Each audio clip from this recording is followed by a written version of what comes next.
Ralph. Morning, Sam.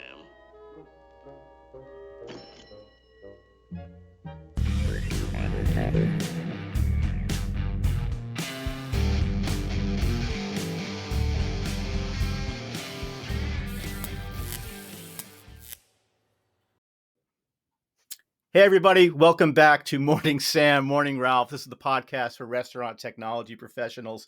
And today I am joined by one of my closest, oldest friends. And it's not often where you can say one of your closest, oldest friends is also like your mentor. So this is kind of a little bit surreal for me. I want everybody to welcome Patrick Reynolds. He is the CMO of BlueConic, a leading platform helping brands unlock the full potential of their customer data. Welcome to the show, Patrick. I am honored to be here. I'm a big, longtime fan of the show, first time guest. I had no idea I had achieved mentorship level for you, so I'm really excited to leverage that the next time we're out. But let's. I'm sure you will. You know what? You will buy me a drink for that, for saying that publicly. Truly.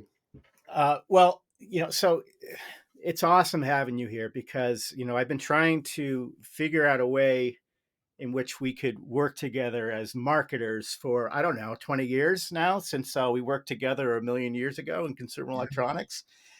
And this seems to be the perfect platform for us to have a conversation and a philosophical conversation as well about Sure. customer data. I mean, this is a big topic. Tell me, tell us a little bit about what a CDP is and what you guys do at BlueConic. Yeah, so I mean, a customer data platform, strictly defined, is a piece of technology that allows you to gather first party customer data and to organize it by segment or any kind of structure that you want to, in addition to unifying it to a single customer profile. So customers engage, especially in the quick service restaurant industry, they engage in app, they engage online, and of course they engage in store. This allows you to thread all those breadcrumbs together into a singular profile, which you can then activate across your marketing channels, either to those same customers or to acquire customers that look quite like them. So, in other words, you're collecting data to kind of create like a profile of a customer. Exactly. So, the restaurant industry is awash with data that they're collecting at all times. The problem is that data tends to live in different silos in the org. So, what a customer data platform does is it harmonizes all that information and it creates single profiles for each customer.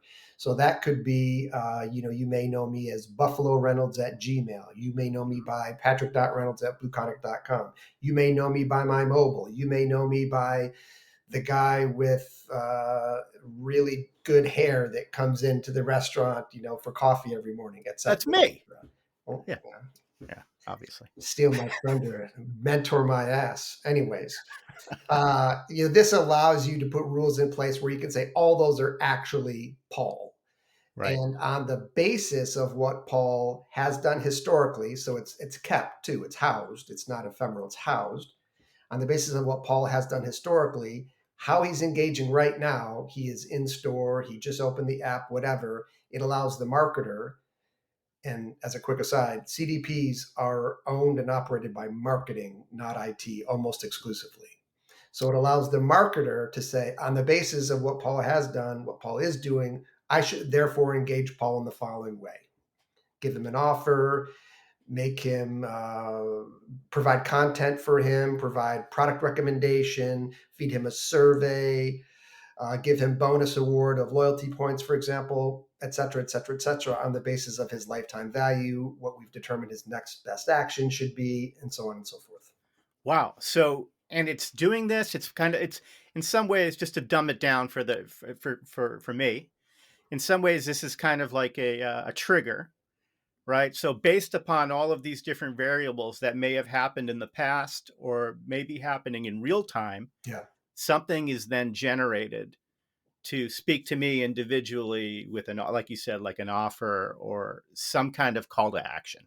Yeah, exactly. So there's two primary use cases, especially in QSR. The first is We want to run scheduled campaigns to different segments by region, segments by historical buying propensity, any kind of segments that you want. People have, people could be by day part, could be by week part, could be by demo, could be by gender, et cetera, et cetera. So let's say that you want to run your big Shamrock Shake thing. That's a thing that you can schedule for certain segments that are predisposed to want to get that, right? So that's scheduled stuff, but it's segments, and all that can live inside of the CDP. So the CDP then says on this date, trigger your Salesforce Marketing Cloud to engage customers sort of, one to many, not one to Okay. all, but one to many. At the same time, though, so that's planned or scheduled campaigns. The other use case is the one that you mentioned, Paul, which is triggered things. Sometimes one individual who may be a high net worth or a high customer lifetime value person does a thing, and you're like, we have to do something about this right now for that one dude. That's the CDP tells you that they are engaging. This is what the recommended next best action would be, and orchestrates that engagement across channels. Wow. So this is some really powerful stuff. And like one of the things that's how do I say one of the things that is always concerning, of course, about customer data Yeah. is that this is customers' data. So it are is what's the opt-in like, and are there cookies involved, and like how does Yeah. So that is a real concern, and so my recommendation to anybody thinking about engaging in this is to really make sure that you have a really compliant vendor of choice that really has privacy front and center of the operation. In the case of BlueConic, our origin story is in the Netherlands, which has among the most restrictive privacy laws, and so privacy has always been job one for everything that we do. And there are many other vendors who are highly compliant too, and there's some that are maybe a little loosey goosey. So I just, yeah that's really really critical to your point. yeah But the thing about the customer data platform is that generally, occasionally people will append third party data to a profile. More and more, though, we're seeing people are really, living on the first party data they're able to capture. And what's cool about QSRs in particular is generally CDPs come closely aligned with loyalty programs. yeah And what that means is the customer actually wants you to have their data. They want you to know they made a purchase. They want you to know how many times they came. They want you to know that they took the survey. They want you to know, they want you to know, they want you to know, so they can get the status points, tiers, whatever the case may be. So it's a beautiful marriage in the QSR restaurant. It's kind of like burgers and fries, where if you have really robust CDP capabilities and a really strong, intelligent loyalty program, and I'm not talking about punch card loyalty, I'm talking about really intelligent laddering people up the value yeah chain. It's a great marriage that can really drive business. It sounds like an amazing fit, frankly, and particularly in the QSR space where we're talking. I mean, Starbucks had something, what, 37 million loyalty. It could even be more than that now. And, your typical McDonald's, I think, what is it, over 40% of their sales now is being driven by digital. Uh, Tell me a little bit about how BlueConic is helping. Can you give any examples, Patrick, for how a CDP is helping a QSR brand now today? Well, I don't want to sort of choose any first among equals, so I won't get into very, very specific examples. I passed along some examples that you can share in the show notes. I Yeah. will say, though, that I think the evolution of the space is a little bit less about the customer data platform strictly defined, and a little bit more about what we think of at BlueConic as a customer data operating system. The best example that I could give you, the way that we think about it anyways, is kind of like going towards like green energy. For a long time, all marketers, but including QSRs and the restaurant industry, relied on cookies Right. that they bought in a marketplace, and they were gathered through sometimes nefarious means, sort of creepy stalkery kind of things, right, which consumers are roundly rejecting increasingly, by the way, your point about privacy earlier. So rather than doing that, we bought a company called Jebit just about uh, 4 months ago, 5 months ago, something like that. It feels like an eternity, and it feels like yesterday at the same time. What Jebbit does is really the secret sauce to our recipe, which is they allow the marketer to design experiences that both surprise and delight the consumer, but also gather first party data. So here's an example you might say of A&W, which, by the way, is an amazing late night burger option if you happen to be in cold places, predominantly Canada in particular. I mean, A&W in Montreal is the In-N-Out burger of Los Oh Angeles. yeah, absolutely. Absolutely legendary up there. But it allows you to do fun things like take a quiz, and you can provide a discount or an offer to the consumer. But in doing so, you're able to gather first party data. That could be initial data, like give us your email, we'll send you a coupon. Or it could be, I know who you are, but I want to find out a little bit more about what makes you tick. What are the occasions that you favor? What SKUs are you super happy to buy? How many people do you come with? Et cetera, et cetera, et cetera.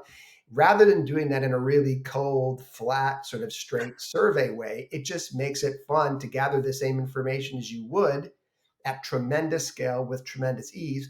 And then, Paul, what's the magic happens when you then take that data and append it to the existing customer data profile. Now I know so much more about you, so much more about maybe the heart marks that you have for us, and I can sort of plan accordingly. Wow. I am first of all, I am absolutely brutal with my A&W knowledge, by the way. Yeah, it's But hugely right now, disappointing. but I hope right this now gets you're edited because collecting. Yeah, that this is really great. Cool stuff. We'll have a couple of other examples of what yeah, while we show, because I want to talk a little bit about BlueConic's recent purchase of Jebbit as well, and what these guys are doing. Another Boston company. Awesome they are. company. Yeah. All right. So, how does a restaurant even implement a CDP? Do you need the? Are you talking to loyalty programs? Are you dialing in with their CRM? I mean, where's a CDP fit in the technology stack? Yeah, so it is actually sort of like the hub, and then you have surrounding technologies in the stack that are the sort of the spokes. So Hmm. you may have an SMS provider, you may have an email provider, you may have a web personalization provider, et cetera, et cetera. That's all awesome. We play great with everybody. Being tech agnostic is something we believe really strongly about. So we tend to get along technically and in all other ways with pretty much everybody. Uh, the CDP, though, is sort of informs what, when, and how those other technologies engage. So it Okay. will tell you you should engage with this segment or this individual. This would be a good message or a next best action. This might be the right offer to drive the outcome that you're looking for, et cetera, et cetera. And then again, because it is so closely affiliated with loyalty, typically you get that data back. They did convert, they did spend, this is what the basket contents were, et cetera, et cetera. And it becomes a virtuous cycle, Paul, where now the next transaction is even smarter than the last, or the next engagement is builds on the last and is smarter and smarter and smarter and smarter and smarter. And I think the ultimate expression of this, and I won't, I will name a name here. Starbucks, I sometimes wonder if Starbucks knows more about me, particularly when I was commuting, Yeah. than my family. It kind of knew like the time I would get off, my commute, the time I would be approaching the office. Do you want, the same order that you got the last 200 days consecutive? Like, or do you want to add something today? Do you want to twist? So it's not just rote.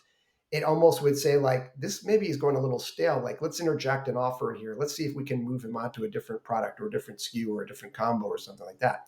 But I would tell it all that I knew. I would have frictionless payment. Right.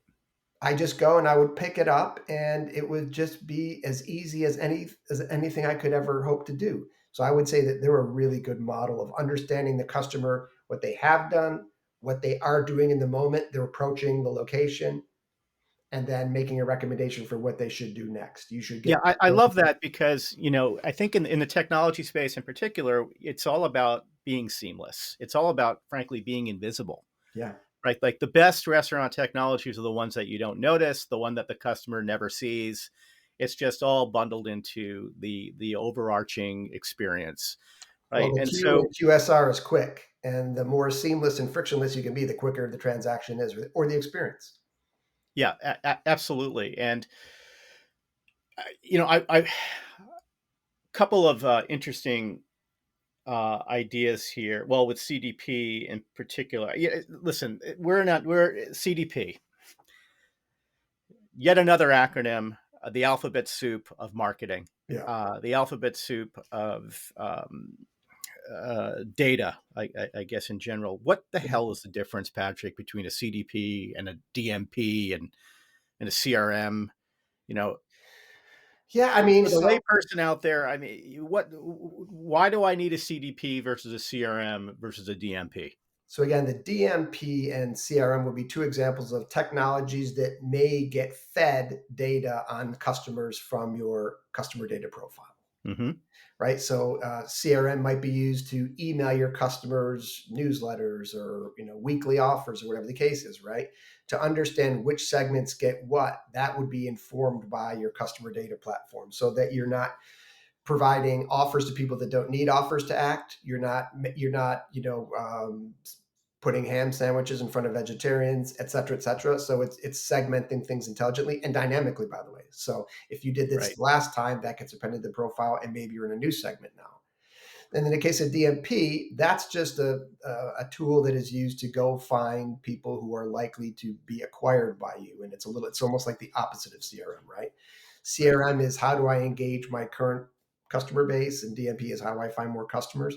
In both cases, both of those technologies are greatly enhanced through connectivity to a CDP.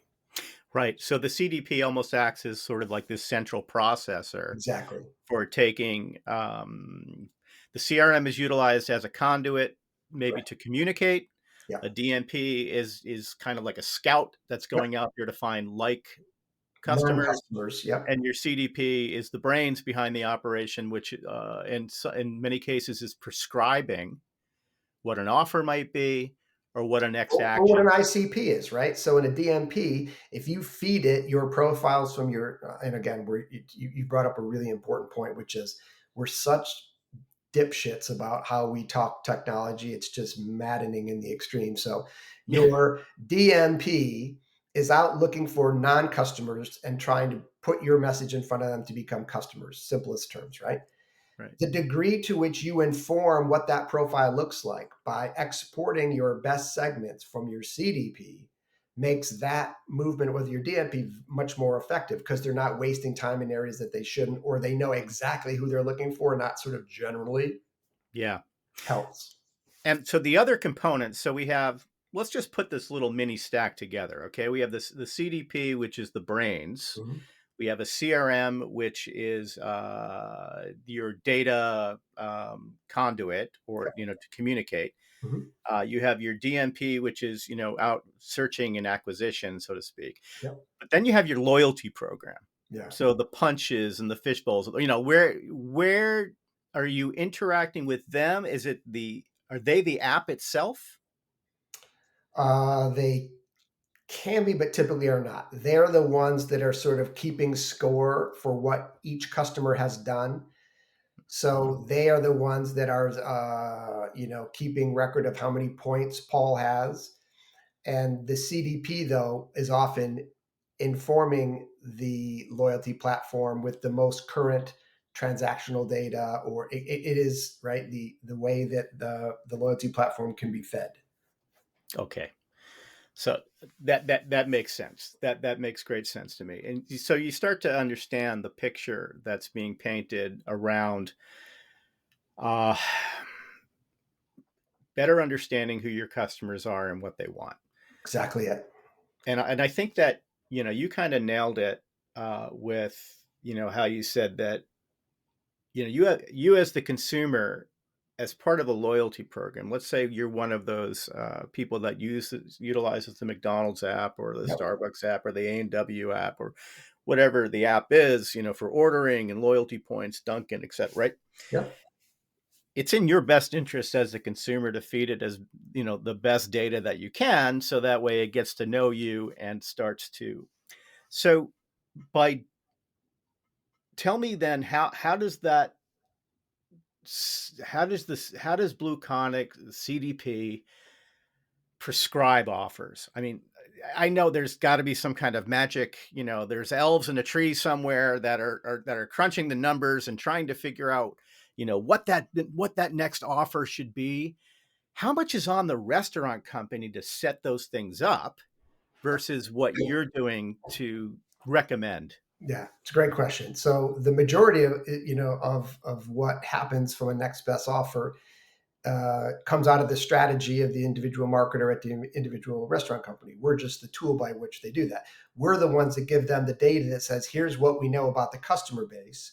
Here's, we could use machine learning to say customers that typically do or buy this often do or buy that next. And if you agree with that, we'd recommend you send the following offer, communication, experience, and so on and so forth. But it's always, we are built and designed for and operated by marketers. We're not out to replace marketers, and we don't come close to replacing marketers. Right. So we're trying to give them the assets that marketers need to make better decisions faster and more effectively. And the other thing that we talked briefly about was the Jebit acquisition. So if you think about first-party customer data, there's like kind of two big buckets. There's the observed data, which is the classic realm of the CDP. Observed data means just following your digital profile. You opened an app, you made a purchase, you went to a website, et cetera, et cetera. And again, pause. If you're in a loyalty program as a consumer, you want the restaurant to know that you did those things so that you get the requisite points in your account, right? Right. So it's not like stalkery at all. It's like, I'm telling you that I made this purchase. Here's the receipt. I did the thing. I want you to know that because there's a quid pro quo, right? There's a value exchange.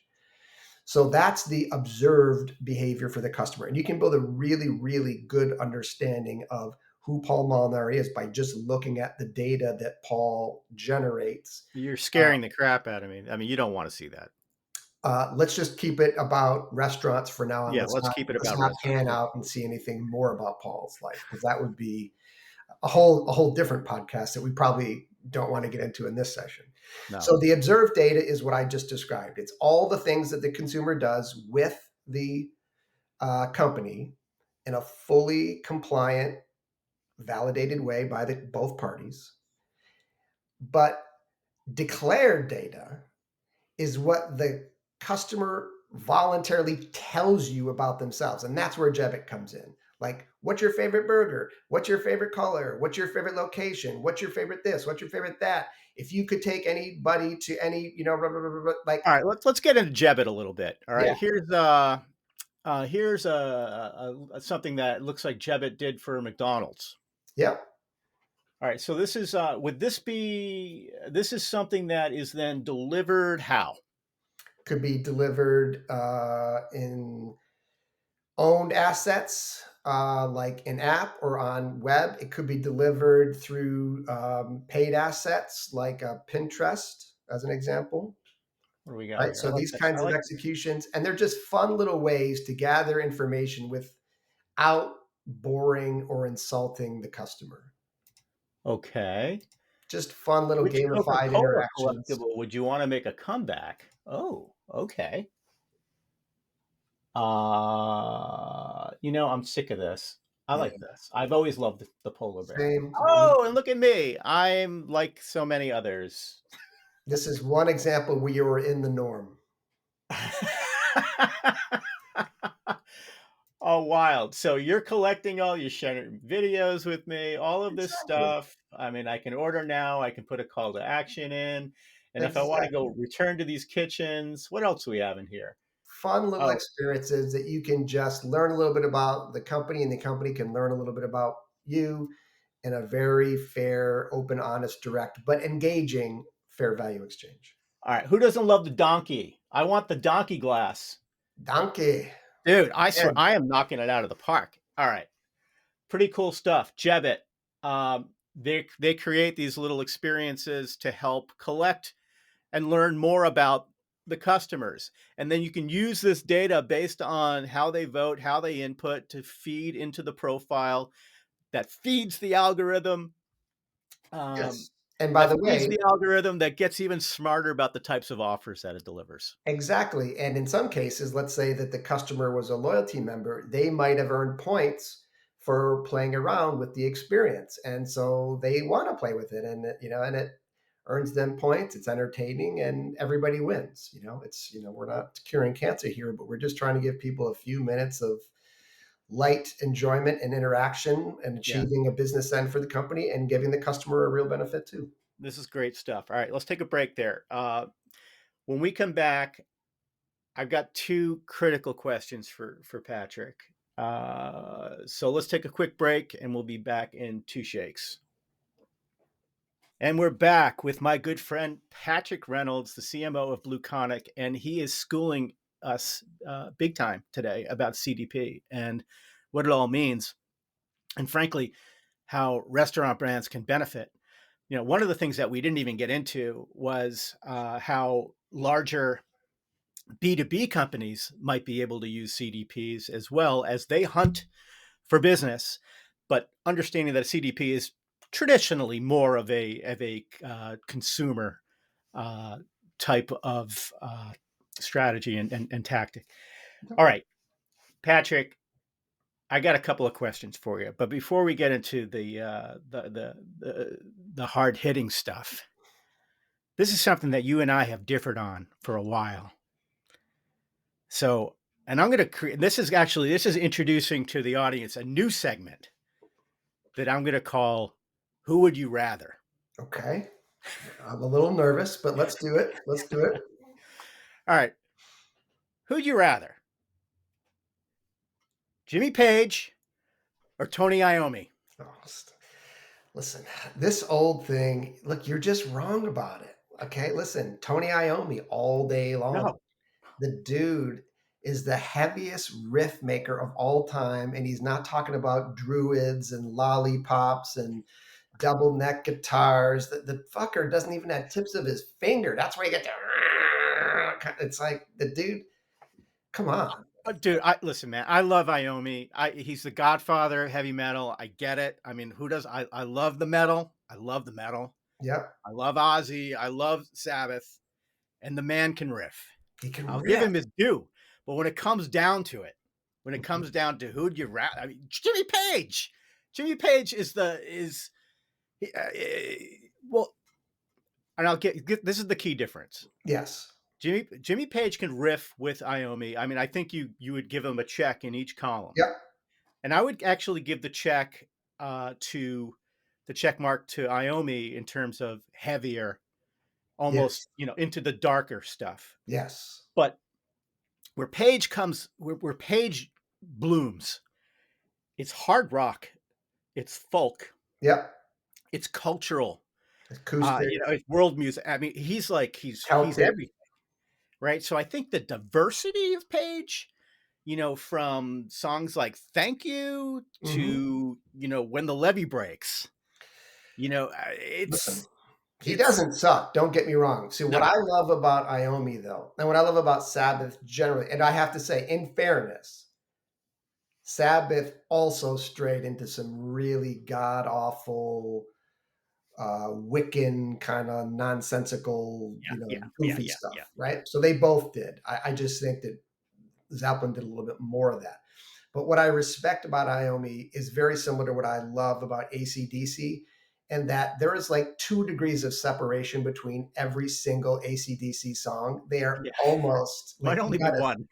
maybe one. I'm being generous, right? The spread is like the breadth of a hair, whereas It's there's enormous range yeah. with Zeppelin, and sometimes that range goes into areas I find really cloying and goofy. But listen, you can't go wrong with either one. No, well, Although I listen. will say, Sabbath is all about Sabbath is those minor chords, those really minor sevens, like the weird dissonant, the dissonant tone they'll put in, like just to yeah, send you back a little bit.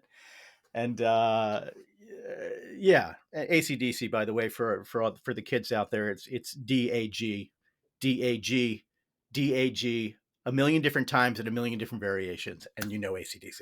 you just learn the catalog. You just learned the catalog, Yeah. but still masters. All right, good. I love this segment. We're bringing it forward to the next one. Thank you for kicking it off properly, my friend. All right, but let's go into the second segment that is more traditional with Morning Sam, Morning Ralph, and that is hate to tell you, but Now, this is hate to tell you, but is your opportunity, Mr. Reynolds, to bust a myth, to right a wrong, to correct a misconception out there Okay. in your neck of the woods.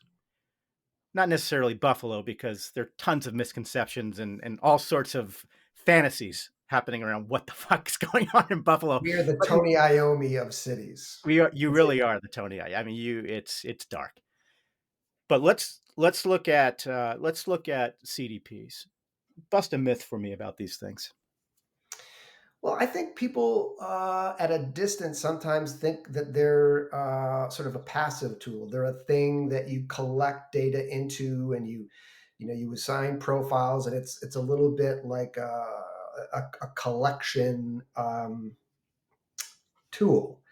And that's not actually true. That's partially true, of course, but really, when CDPs get all the way to bright, and the marketer is feeling the real power of it, it's when they're using it. It's not something that you're not collecting data; you're putting data to use to make the jobs that you have to do better, faster, smarter, higher ROI. Right. So the more customer data you have, the greater your customer understanding. The greater your customer understanding, the more intelligently you'll be able to create really relevant experiences for that customer, right? Hmm. Because you know more about them. The more relevant the experience is to the consumer, the more that experience is going to resonate, right? The Right. more you can string together a series of resonant experiences for a lot of customers, you will have very high ROI, or sometimes we think of it as ROD, which is return on data, that makes your business hum. So it's not something to be collected customer data. It's something to be applied to win new customers, to engage your existing customers, to sell specific products to specific people at specific times, et cetera, et cetera, et cetera. I love it. So CDP, I love that explanation. Okay. CDP is not collection, it's application, Correct. right? It So, is the fuel, Paul. So yes, you're in the 70s, 80s, 90s, aughts. The whole industry ran on dirty fossil fuel data of third-party data and cookies. It was all kind of shit, and it was right, sometimes gathered very sketchily and so on and so forth. This revolution that's going on with first-party customer data, not just with BlueConic, but across the industry, right? Across all industries, candidly, is analogous to going green or running on electric, EVs as opposed to diesel. It's taking data that the customer has given you voluntarily in good faith, and right. you are applying that back to create experiences that that customer will benefit from. I love it. I love it. This has been absolutely amazing. CDPs are, in fact, the secret sauce, right, for enterprise restaurant brands looking to turn data into action. That's the key. And Patrick, naturally, of course, you've just given everybody a masterclass on how to make that happen. So, but I knew that. I knew that coming in. I knew the teacher is in session. So this is awesome. I appreciate Why you not? having me.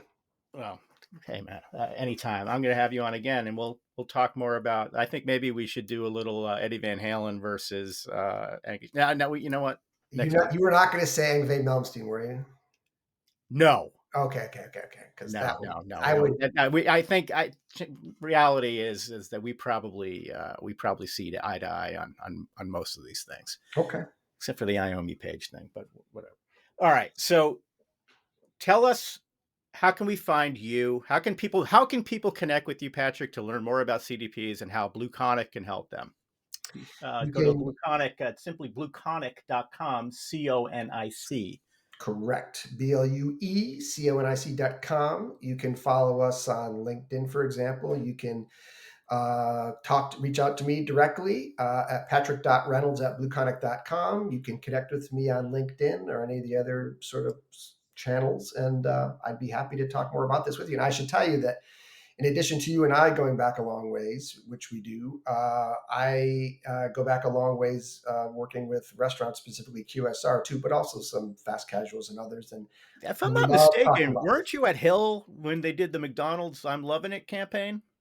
Was that you No, I guys? was at DDB for a couple CDP. of McDonald's global campaigns, and I was at Hill Holiday in Boston for several Dunkin' Donuts campaigns Yes. and a few other things mixed in as well. So I love working with QSRs because I just think it's a really fun space, and I kind of cut my teeth there, and I love talking about it still. Beautiful. Fantastic. Great episode, buddy. We'll catch up soon. Hey, everybody. Subscribe to Morning Sam, Morning Ralph. Find it on YouTube. Find it on Spotify. Find us on iHeart, wherever the hell you get your podcast fix. You'll be able to find us. I'll have guests like Patrick. We're booked almost through the end of January with really smart, fascinating people that are helping our industry progress. Patrick, my friend, I love you, man. We'll talk soon. Been a pleasure. I really appreciate it. All right, brother. Be good.